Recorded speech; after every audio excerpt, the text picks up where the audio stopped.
Buenos días a todos, gracias por acompañarnos en este nuevo vivo. El día de hoy tenemos un invitado especial que es el licenciado Adam Mendoza. Vamos a hablar acerca del tema de planificación financiera para adquirir una vivienda o invertir en una vivienda.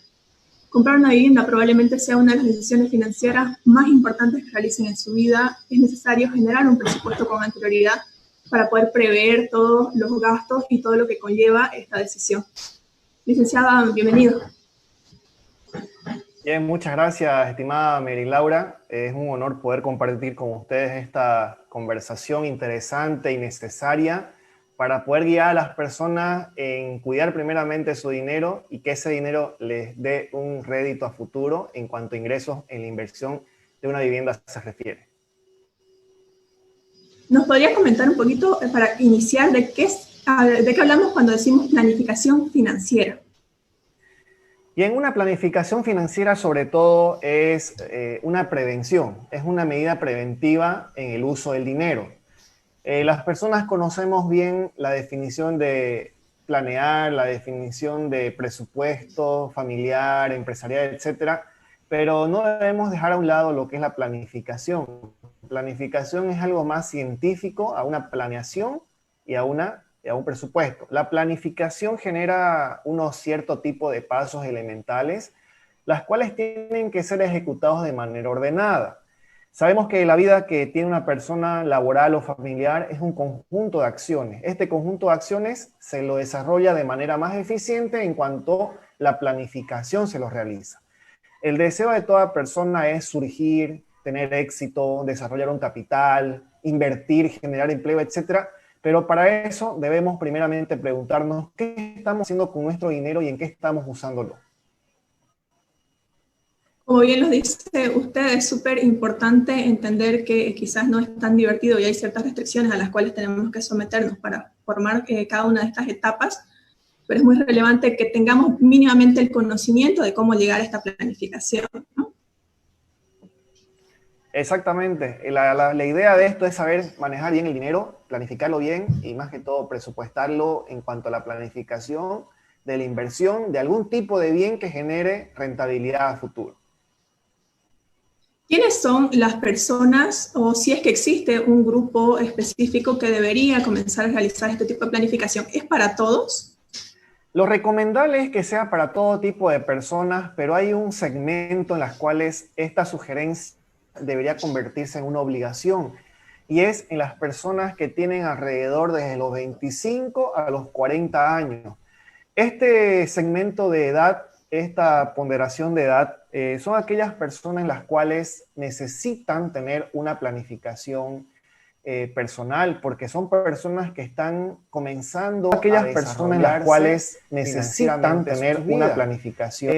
La inversión en inmobiliaria es muy recomendable para cualquier tipo de edad de personas, incluso de la tercera edad, pero obligatoriamente yo lo veo necesario para las personas que tienen entre 25 y 40 años.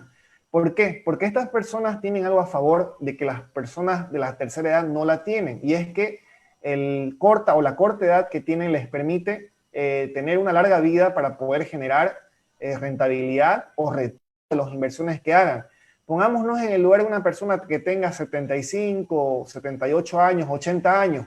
Esa persona tiene que pensarla ya más de 3 veces si le conviene invertir en una vivienda, porque no se olviden que la rentabilidad de la inversión de una vivienda es por lo menos de 5 o 10 años para poder recuperar la inversión total. En cambio, si una persona tiene 25, 28, 30 años, tiene por delante toda una vida para poder generar este tipo de ingresos que está planificando.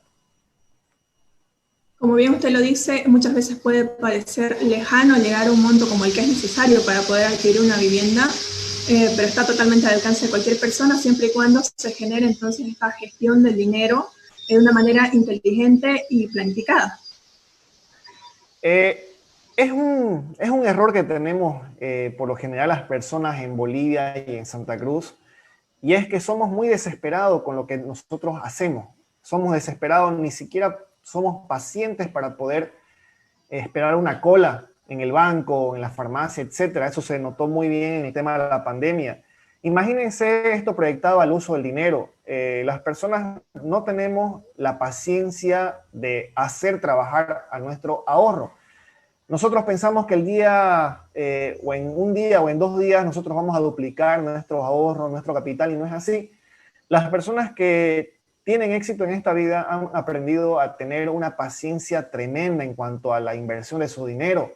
Y esa es una clave principal, lo puede decir Robert Kiyosaki, lo puede decir Alex Day, personas que han usado bien su dinero en el mundo.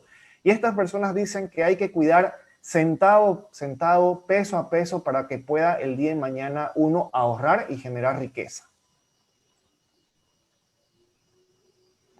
Aportando eso, además, dentro de esta planificación y buscar, siempre tienen que buscar las mejores formas de pago. Hay varias opciones o formas de llegar a adquirir un bien inmueble, ya sea teniendo el monto total en efectivo, financiamiento bancario o algún tipo de consorcio o convenio con una inmobiliaria en específico que ahora dan facilidades directas con el tema de las constructoras, ¿no? Es bueno que analicen cuál sería su situación financiera para ver a partir de ahí cuál sería uno de los métodos más óptimos para cada una de las personas. Correcto. Yo voy a dar un dato importante acá, y cuando uno le pregunta a una persona y le dice, ¿qué dinero te gustaría usar para comprarte un departamento?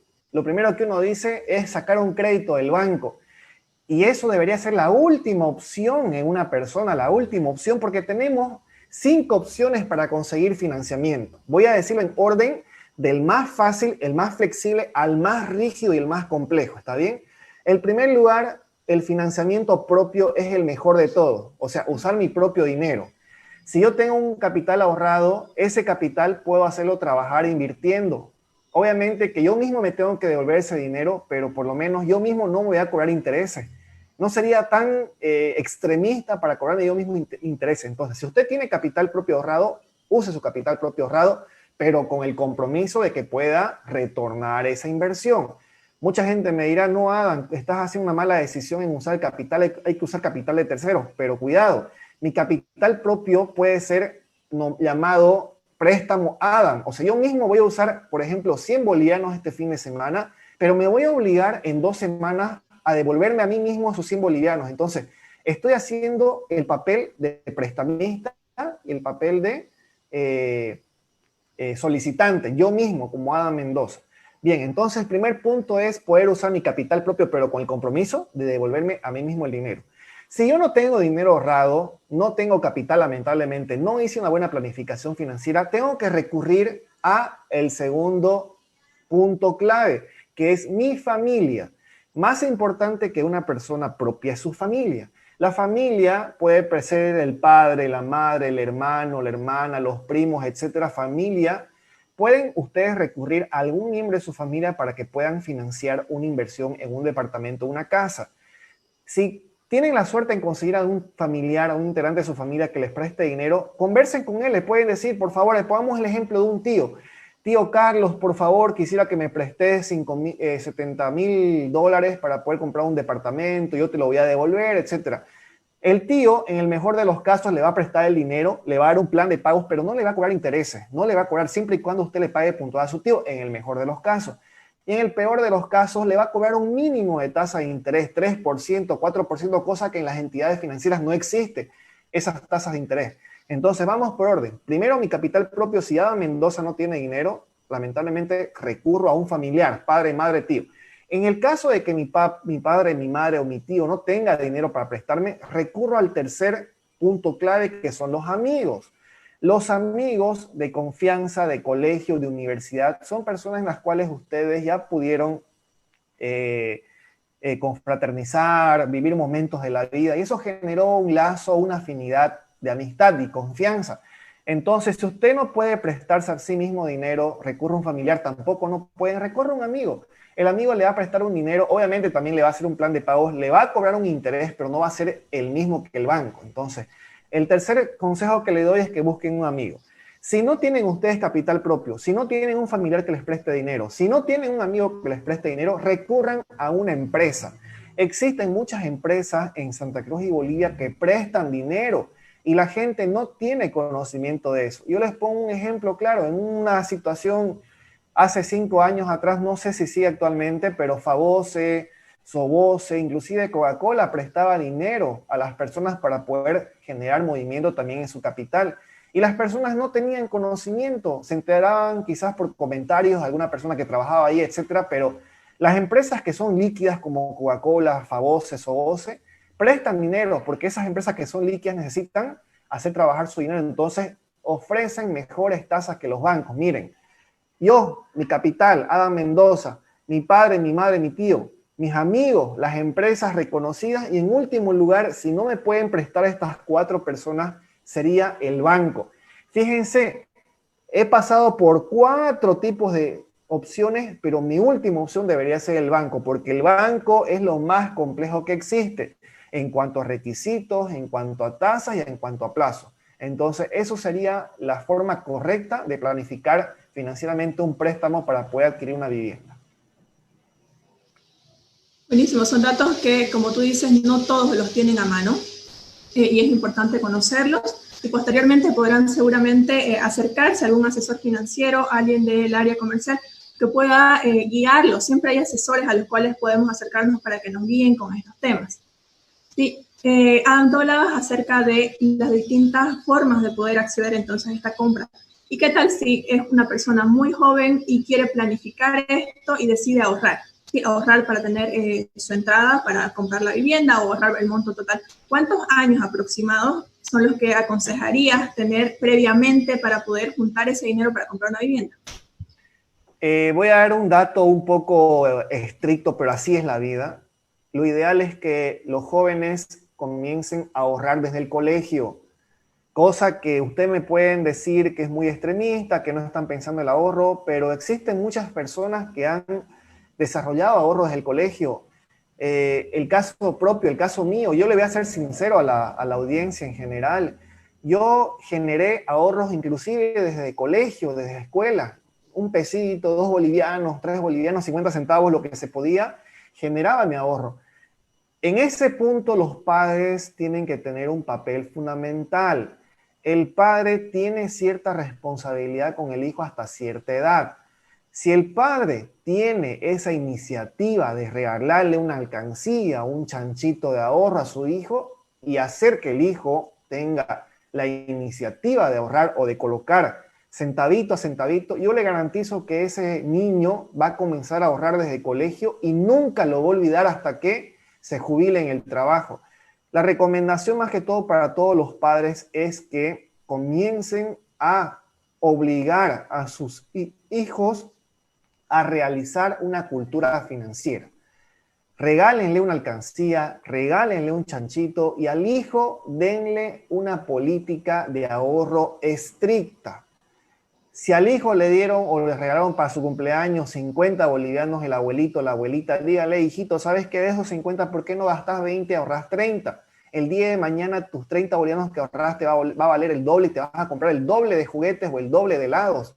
Entonces, existen ciertos mecanismos. Cada padre de familia es un mentor de crianza. Entonces, yo sugiero a las personas que traten de ahorrar desde el colegio, desde la universidad, etcétera. Ahora, existen jóvenes que pueden decirme, no, lamentablemente no, nadie me inculcó en el colegio, no pude ahorrar nada en el colegio y estoy en la universidad. Nunca es tarde, personas financieramente estables hablando, nunca es tarde para ahorrar. Financieramente hablando significa personas que no tienen vicio, personas que no gastan su dinero los fines de semana en cosas que le va a afectar a su salud, como las bebidas alcohólicas, cigarros, etc. Esas personas son personas que pueden generar ahorro y el día de mañana generar un capital que puede invertir. Repito nuevamente, el generar ahorro no es de un día a otro, conlleva mucho tiempo de ahorro para poder el día de mañana decir soy empresario. Así es, y tienen que ser, todos tenemos que ser bastante realistas igual con respecto a nuestros ingresos y la capacidad de ahorro, ¿no? Que va a variar de persona a persona y igual eso afectará a qué tan corto o largo puede ser el plazo para llegar a esta meta.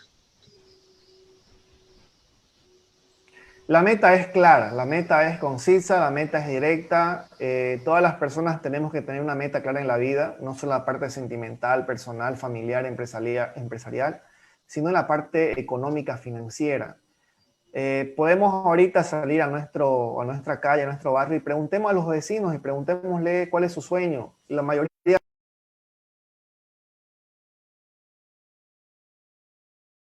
auto propio. Y uno dice, lo primero que tienen que responder es la salud, pero es que cuando uno tiene dinero, la salud va de la mano. Muchas personas han fallecido en el mundo por no tener dinero, por no hacerse atender en una clínica privada. Eso lo podemos ver con el tema del COVID. Entonces uno dice, ¿de qué me sirve mucho dinero si mi salud es pésima? Pero si su salud es de una persona está controlada y usted tiene dinero, lo más inteligente que puede hacer es prevenir enfermedades. Lo más óptimo que puede hacer una persona es prevenir enfermedades. Entonces el dinero ayuda a la salud, ayuda al crecimiento de las personas, ayuda mucho al crecimiento de las familias, siempre y cuando sepa manejar eficientemente su dinero. Así es, como tú dices, el saber manejar eficientemente el dinero y organizar tus finanzas personales, ¿no? ¿Cuáles serían entonces estas etapas para poder organizar estas finanzas personales? ¿Qué es lo básico que debería tener una persona en cuenta para eso? Las finanzas personales, lo básico que tiene que tener una persona es el objetivo, lo básico, o sea, tener en claro qué quiere a futuro, o sea, qué sueño tiene. No es que del día a día yo vivo un día a la vez, esos dichos no existen en las personas exitosas, no existe el yo vivo el día cada día a la vez, no existe. Yo vivo el día pensando en el mañana, pensando en el pasado, pensando en el futuro, etcétera. ¿Por qué voy a pensar en el pasado? Porque los errores que una persona ha cometido no la va a volver a cometer a futuro. ¿Y por qué debo pensar en el futuro? Porque tengo que tener en claro qué sueños quiero cumplir y qué estoy dispuesto a sacrificar para cumplir esos sueños que tengo a futuro. Si hablamos de un presupuesto básico para que tengan en cuenta, porque muchas veces la gente habla de una planificación o una organización financiera, pero dejan de lado algunos aspectos que sí afectan a nuestras finanzas. Los aspectos que se dejan a un lado que afectan a las finanzas es el tema de no controlar los ingresos que una persona tiene o su sueldo. Comúnmente una persona en el mundo del dinero que recibe mensualmente por su sueldo gasta y si es que sobra algo, lo ahorra, si es que sobra.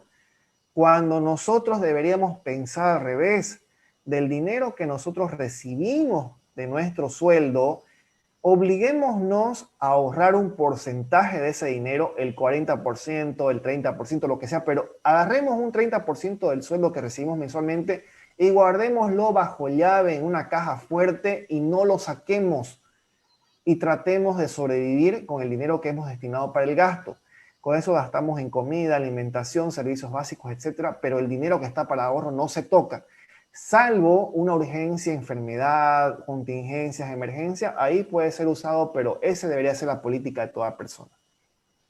Ahora que hablabas un poco de emergencias y contingencias, es relevante tener quizás separado, entonces, yo en mi caso diría así, como 3 montos, digamos, no tener uno para fondos de emergencia, otro de ahorro, que sería el que no tocas, y el otro el que sí utilizas dentro de tus gastos mensualizados. Es muy buena estrategia. Esa estrategia inclusive Robert Kiyosaki la comparte. La estrategia de los 3 puntos claves le llama. La estrategia del ahorro, la estrategia de la contingencia y la estrategia del gasto. Es muy bueno.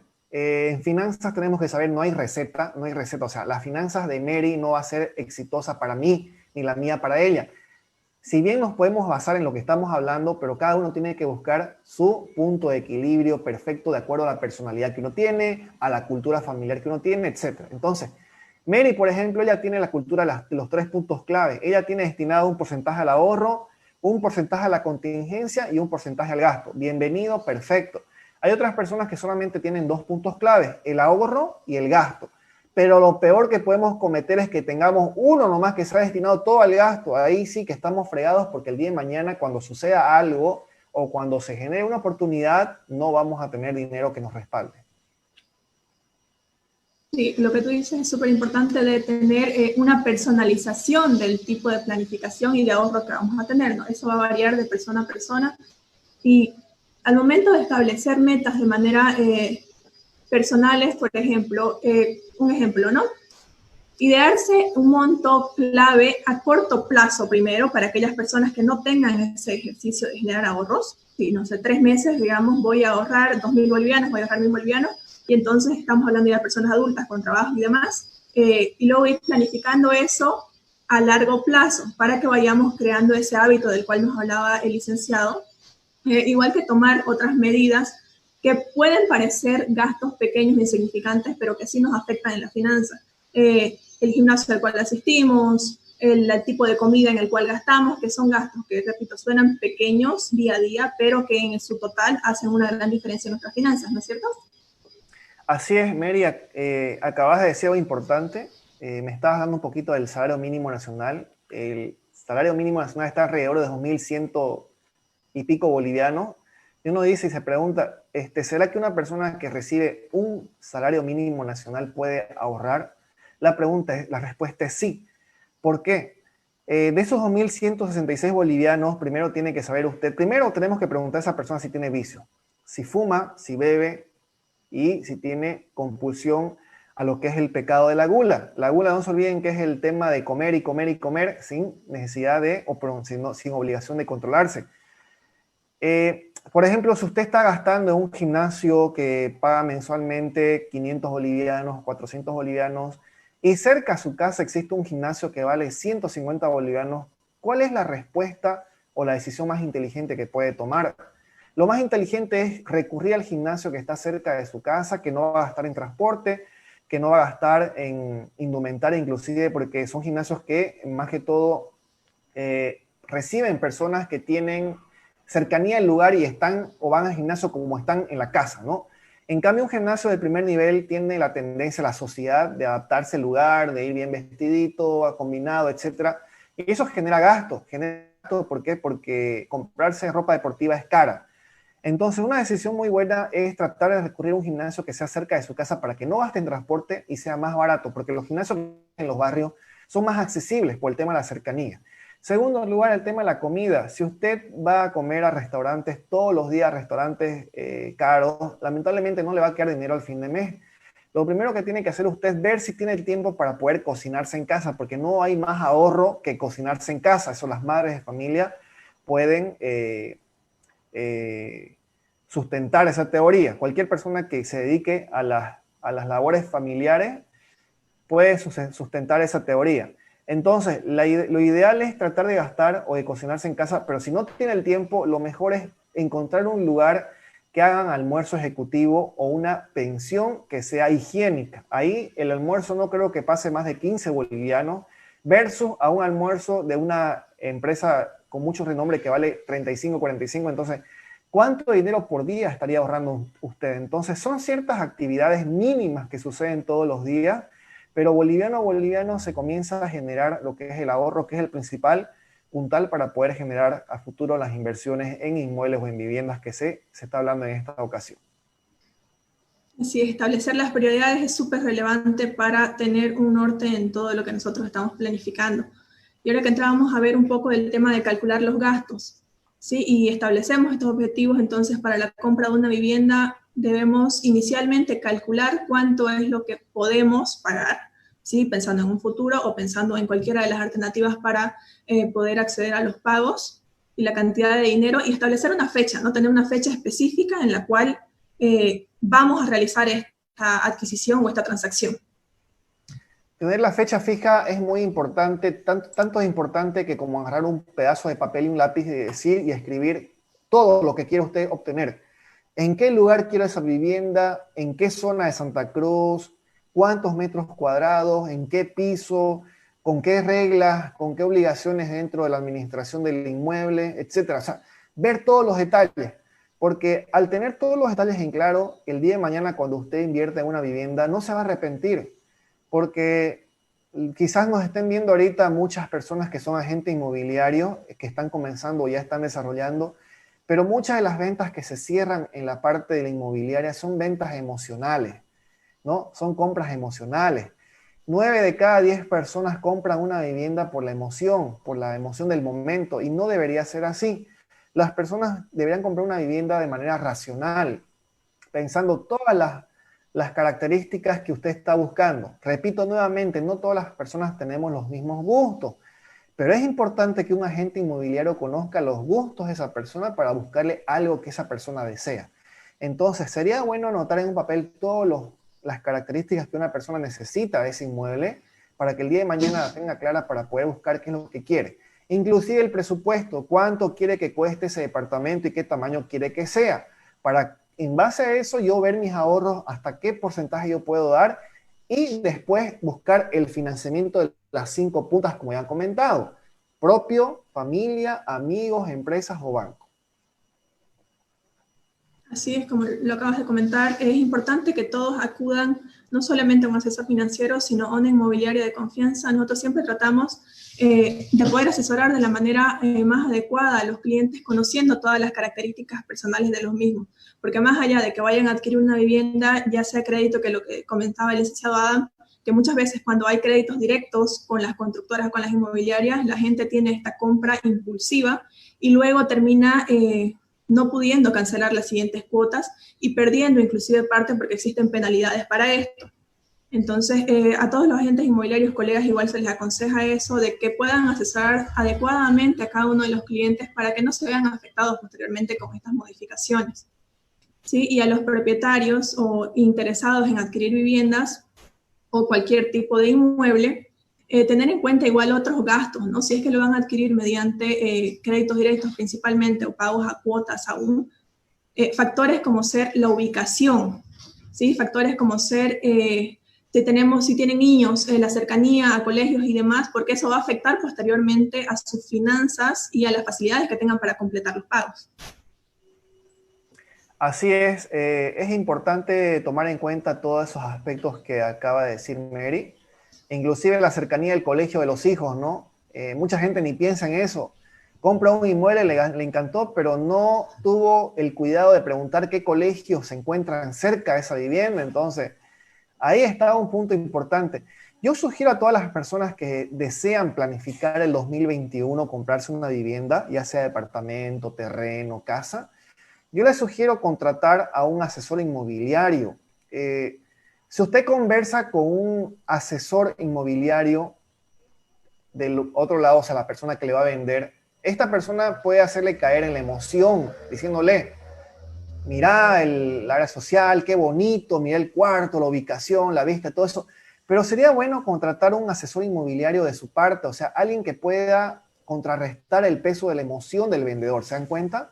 Por ejemplo, yo como comprador, yo puedo contratarla a Mary y decirle: Mary, mira, te comento que quiero comprar un departamento en la avenida Beni Quinto Anillo.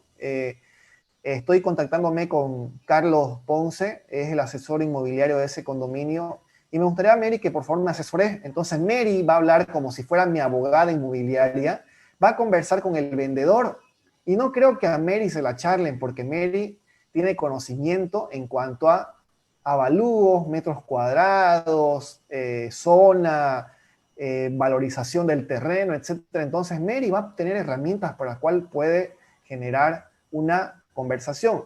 No estamos yendo a la discusión porque la idea de esto es llegar a un acuerdo, pero por lo menos Mary va a defender al comprador y el asesor va a defender a su condominio. Entonces, la sugerencia para todo esto, para las personas que no tienen mucho conocimiento, es contratar a un asesor o un abogado inmobiliario, entre comillas abogado, porque en realidad no existe alguien que les pueda ayudar o asesorar de esta forma legalmente, más que todo en la compra. Entonces sería algo muy interesante para poder realizar una compra que uno no se arrepiente en el tiempo. Así es, como bien decíamos, hablar de la cercanía del colegio simplemente es uno de los factores. Hay muchísimos dependiendo del estilo de vida y de la persona específicamente la cual vaya a adquirir. Sí, otro punto muy relevante, ya que nos estamos acercando un poco más a la parte final, es los costos principales al comprar una vivienda, porque las personas a veces planifican este ahorro simplemente con el monto de venta, ¿sí? Y no es solamente el monto de venta, existen gastos administrativos, otros gastos fiscales, gastos externos respecto a los trámites que se necesitan hacer, que hay que contemplarlos igualmente. Es algo que yo he pasado por esa experiencia. Bueno, hace muchos años atrás yo pensé que era comprar una vivienda y listo. O sea, ¿cuánto vale? 50.000, ya tome y listo, ya es mía. Cuando después me averigüé, tengo que pagar los avalúos, tengo que pagar los gastos notariales, tengo que pagar los gastos legales, etcétera. Y se hace nomás platita. No estamos tomando en cuenta el impuesto a transferencia, Mary. Vos sos experta en eso. Vos sos experta en el tema del procedimiento técnico de una compra de un inmueble. Pero yo como persona que no tiene conocimiento en la parte inmobiliaria, me sorprendió mucho. Y nuevamente agarré un papel y un lápiz, me puse a calcular. A esos $50.000 le tengo que sumar el avalúo. gastos notariales, transporte, etcétera, y aparte tengo que sumarle el 3% de transferencia, o sea, el 3% del total del avalúo del departamento o la casa. Y eso es nomás platita, no es barato. Y eso es lo que realmente vale el departamento. Segundo, mucha gente cree que el departamento viene con su garaje propio, piensa que el garaje es gratuito y no es así. Hay que presupuestar el precio del garaje, el precio de la baulera. El precio del garaje también va a tener su 3% de impuesto a la transferencia, la baulera lo mismo. Entonces, todos esos aspectos hay que tomarlos en cuenta para que el día de mañana podamos invertir bien en una vivienda. Esto sucede más que todo en la compra de los departamentos. La compra de los departamentos tienen su pro y su contra. El pro es que son lujosos, son cómodos, son seguros y son céntricos. ¿Cuál es la contra? De que son pequeños y que son muy estrictos en las reglas internamente, que uno no puede invitar más de 5 personas, tiene que reservar, tiene que pagar los gastos de reserva, etc. En cambio, comprar un terreno o una vivienda tiene también sus pros y sus contras. Su contra de comprar un terreno o una vivienda, la contra para mí, la única contra sería que la ubicación, que se encuentran buenos precios afuera del octavo anillo, del séptimo anillo, ¿no? Buenos precios. Y a favor tiene mucho a favor. ¿Por qué? Porque es una vivienda en la cual usted está con terreno y construcción, usted puede mejorarlo como quiera, puede ampliarlo, puede refaccionarlo, etcétera, y puede también hacer a la medida y al diseño que uno genere. Entonces, ahí está el versus de la cercanía, el lujo versus la comodidad en la construcción y en las actividades dentro de la vivienda. Así es, sí, son muchos los factores que hay que tener en cuenta, por eso siempre aconsejamos que se asesoren por alguien que conozca, para que puedan tener esta planificación global totalmente adecuada a cada uno de los casos. Sí, vamos ahora con las conclusiones. Por favor, ¿cuáles serían las recomendaciones finales que les darías entonces a todos aquellos que desean o están pensando en adquirir un inmueble? Bien, todas las personas que están planificando adquirir un inmueble el año 2021, 2022 o a futuro, les sugiero lo siguiente: hagan que su compra no sea emocional, no compren un departamento, una casa emocionalmente, porque pueden arrepentirse el día de mañana. Las personas que venden departamentos o casas o viviendas siempre van a mostrar lo mejor de ellas, nunca lo peor, siempre lo mejor. Pero en ese caso usted como comprador escuche esos puntos porque son importantes los beneficios, pero también tiene que tomar en cuenta muchos factores. Les voy a dar un factor sencillo pero determinante. Mary, la ubicación del condominio, la casa respecto al oeste y este, ¿será que en Santa Cruz es importante en cuanto al calor? Claro que sí, afecta todas las condiciones externas, la ubicación no solamente de la casa, sino la disposición de los ambientes dentro de la casa, porque hay formas de mejorar eso, ¿no? Exactamente. Muchos de los condominios o casas que están de frente al oeste, o sea, el sol poniente, el de la tarde, que es el más potente de Santa Cruz, son un poco más baratas. Son un poco más baratas y eso la gente tiene que tomarlo en cuenta. Se va a dar cuenta que las casas o los departamentos que están opuestos al sol poniente de la tarde del sol son un poquito más caras porque son más frescas. Sumado a eso, lo que dijo Mary es importante, hay que ver el flujo de aire de la vivienda, que tenga ventanas de salida y de entrada. Entonces son factores tan sencillos que hay que tomar en cuenta el día de mañana para poder invertir. El tamaño, la planificación familiar, si usted va a tener 1, 2, 3 hijos, entonces también tenemos que tomar en cuenta las dimensiones de la casa o del departamento para poder llegar a un punto de equilibrio que nos genere una satisfacción personal. Muchas gracias, licenciado. Como bien decíamos, todos estos puntos que hemos tocado y hay algunos inclusive más, les invito a ver los live anteriores que tenemos guardados con aspectos legales y algunos inclusive con aspectos impositivos referente a la adquisición de un inmueble. Sí, nosotros siempre tenemos en cuenta todos estos aspectos, todo el proceso, y así que los invitamos a contactarnos mediante las redes sociales o los números de contacto que podrán encontrar en la página, tanto para asesorarse con el área inmobiliaria, con nosotros, como en el tema financiero con el licenciado Adam. Bueno, muchas gracias por la invitación. En cualquier momento estamos prestos para colaborar y están las redes sociales. A mí me encuentran como Adam Mendoza Training and Conference o Adam Mendoza simplemente. Y estamos para colaborar a todas las personas que desean adquirir este tipo de conocimiento. Muchas gracias, licenciado. Muchas gracias. Hasta luego. Hasta luego. Hasta una pronta ocasión a todos. Ya les estaremos teniendo al tanto de cuál sería el siguiente tema con el cual vamos a estar tratando.